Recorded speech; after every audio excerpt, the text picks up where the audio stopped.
Flowers for Algernon. A kind mouse in a maze, innocent and searching for love and approval from everyone, including himself, finding poetry and passion along the way, as well as dead ends and a fear of the unknown.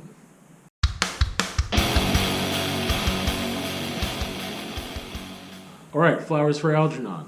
So, it is, I would just say, a general fiction book, but it is listed as a science fiction book.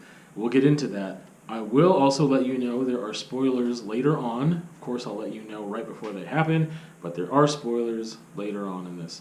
It is written by Daniel Keyes. There was a short story that he wrote originally, and that came out in 1959. The novel came out in 1966. And this novel is actually a movie cover, which I did not know until last week. There was the first movie that came out, Charlie, as you can see there. Charlie came out in 1968. And then a movie called Flowers for Algernon came out in 2000. I have no desire to see the one that came out in 2000. I have a little desire to see the one that came out in 1968. If I could find it sometime, then maybe I will check it out. But the one that came out in 2000 doesn't look very good from what I saw, but I didn't do a lot of research into either of them. But I think the one that came out in 1968 probably has a little more of the spirit of this. But let's get into it. What is Flowers for Algernon? I mean, it's humbling, it's empathetic, it's questioning, it's challenging, and it's also subtle. To summarize what it's about, without getting into spoilers, those are for later, we have Charlie, who's a 32-year-old man with very low IQ.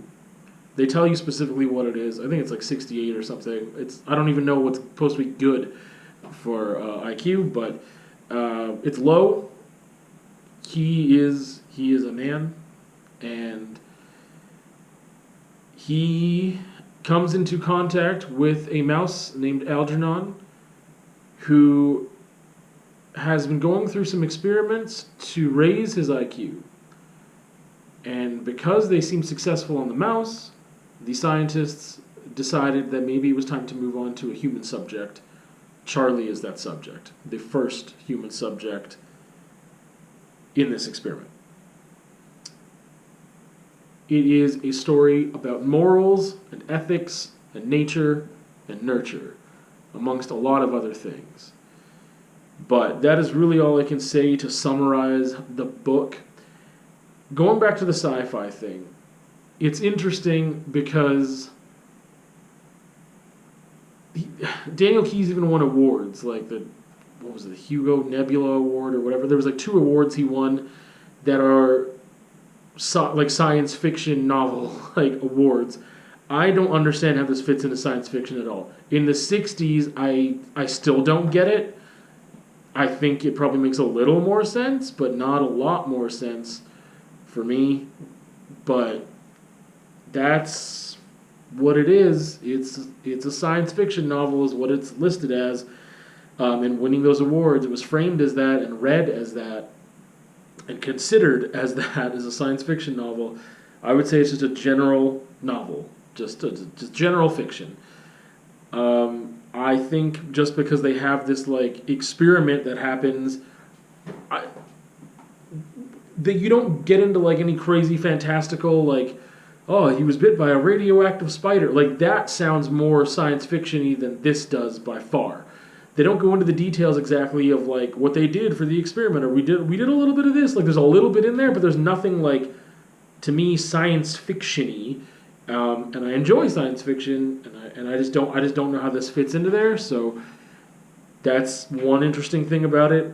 I don't know how that fits in, but apparently it does. I've got one quote to share with you before we kind of move on here, but I'm gonna sneeze, and I always leave. I always leave the sneeze in.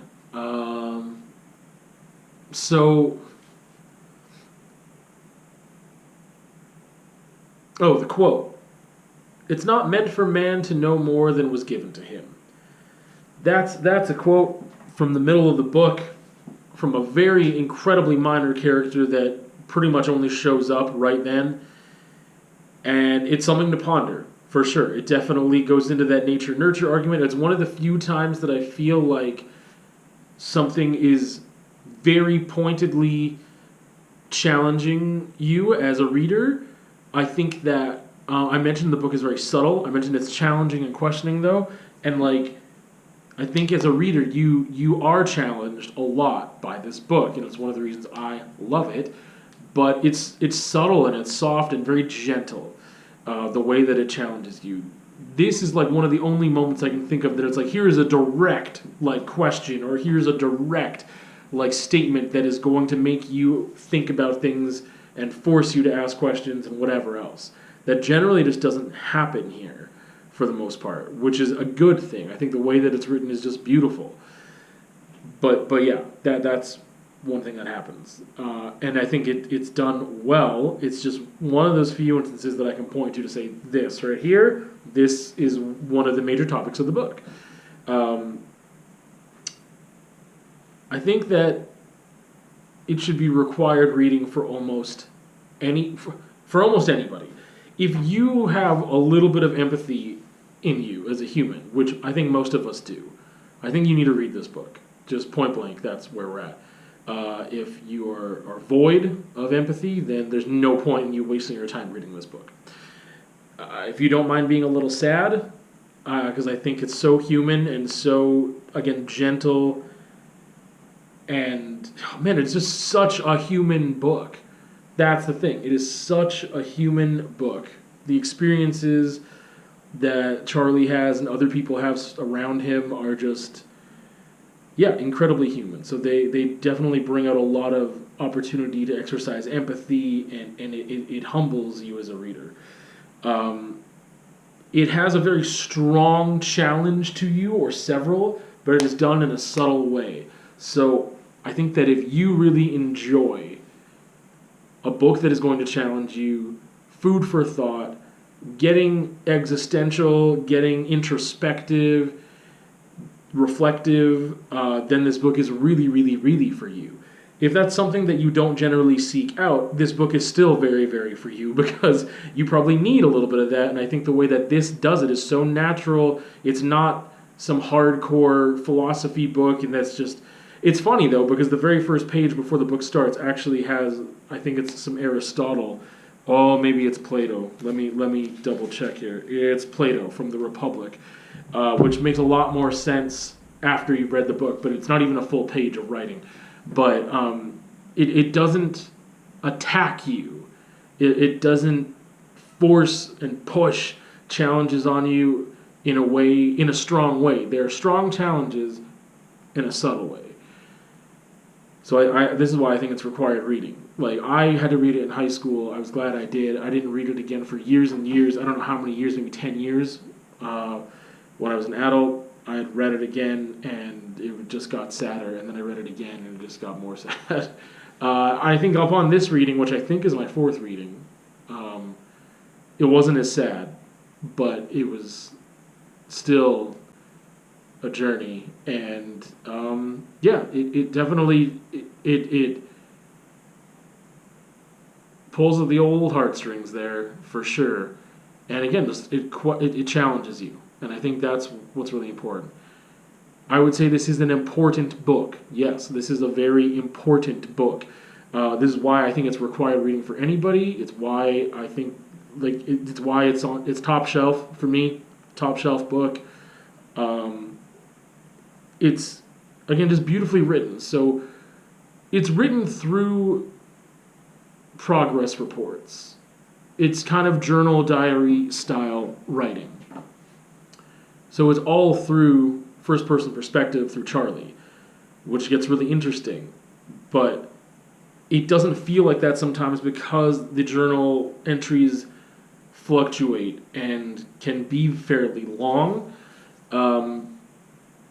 But in that, you kind of just can get lost and not remember, this is a journal entry. So I think that's good.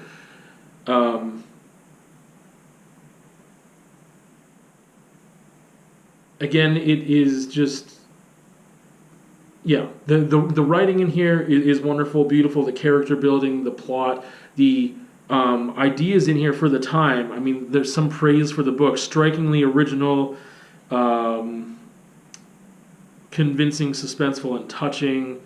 What was the other one? Absorbing, immensely original, going to be read for a long time to come, which I agree with. But I mean, it's superb writing, and it's just a great story in and of itself. And I don't really have anything negative to say about it. Like, I can't think of a criticism for it. I have not read the short story that it came from. I think it's interesting that there was a 7-year gap to develop this novel from that short story. I'm glad that it happened, though, and I'm curious, and I would like to find that short story and read it. I'm sure it's online somewhere, but I haven't looked yet.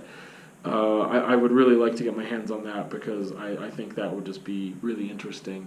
So again, it's top shelf. I think it's an important book. I think, again, it's required reading. I think that people should read this book. It is short. It is not a long read. It is a pretty simple read on top of it. But it will get you discussing things with other people and with yourself and trying to figure out how you feel about certain topics that are essential to humanness. And again, nature and nurture, morals and ethics, those things come up here, but again, so natural and so subtle. That's such a strength to this book. Now I'm going to get into spoilers. So this is where I do that, and then we get into spoilers. So I don't want to get into a whole lot here, but to go through the book a little bit. So we have Charlie. He is a 32-year-old man, low IQ. He's taking some courses at an adult center for mentally challenged folks.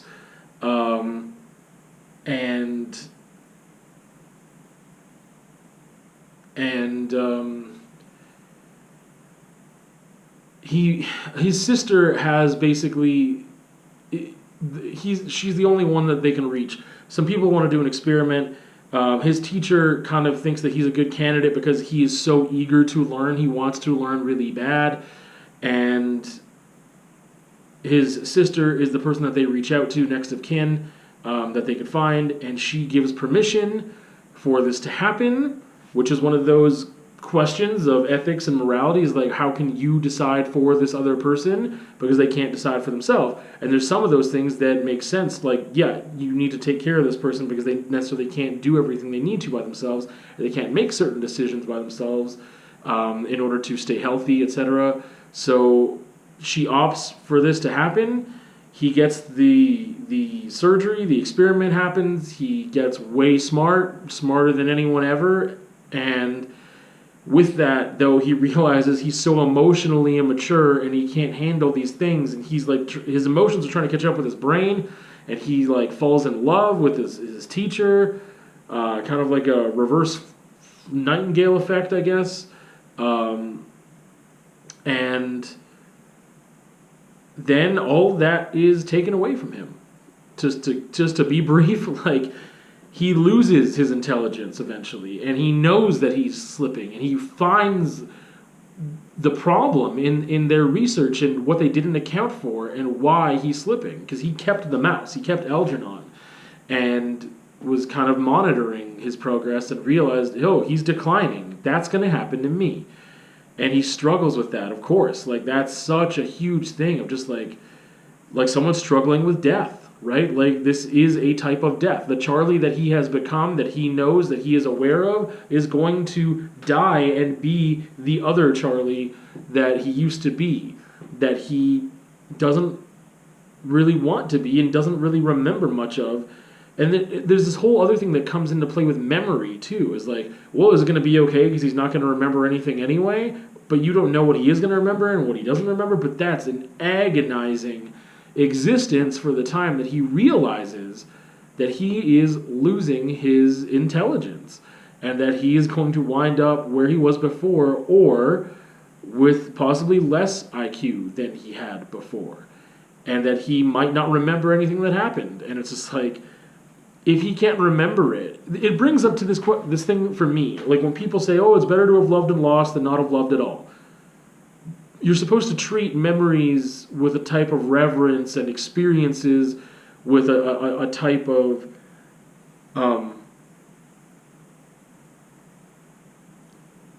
I don't know what other word to use, but just with a type of reverence, and learn from them, and you're glad you had them, etc. And I don't feel that way a lot of the time. I feel like that time, it depends on how that time ended. I have a really hard time saying goodbye to friends, even when I'm like visiting with friends. It's really hard for me to say goodbye, and like having experiences and friendships and stuff, or romantic relationships that were very, very, very good, or like at the time, and then having those end. I most times wish I didn't have those good experiences because the extremes, right? You're on a high and then you end up being at a low. Whereas if you didn't have the experience at all, you could just be somewhere in the middle the whole time. You have nothing to recover from once the damage is done. So that's another thing that it brings up for me is that question. Because like if you don't even remember it, then like, okay, I guess, yeah, you don't remember it, it's fine. But during that time, again, it's just such mental anguish he must be going through, just being like, I'm going to lose this. I'm going to lose it. It brings up the question of consent as well with his sister. There's some familiar relationship stuff in here that's just super intense as well. And just forgive and forget type stuff, turning the other cheek, like settling what you might feel are debts. And again, this book just makes, there's so much humanness in this book that it just challenges you to ask yourself, what would I do? How would I feel? Is that a good thing? Is that a bad thing? Or is it just something that I want to change? Not necessarily good or bad, but do I want to be that person? Is that in line with my values? And it makes you question those things. What would you do? I don't really know what else to say about it, but it's just that I needed to fit that in there. I really wanted to talk about that, being the spoiler of like he ends up losing this intelligence, and he's aware of it too. And it's such a short part of the book, but it is that part that's like so packed with pain. It's heavy, and it doesn't feel that heavy, and that's one of the things I love about it and why it's so charming. But again, it's a must read. You got to do it. Flowers for Algernon.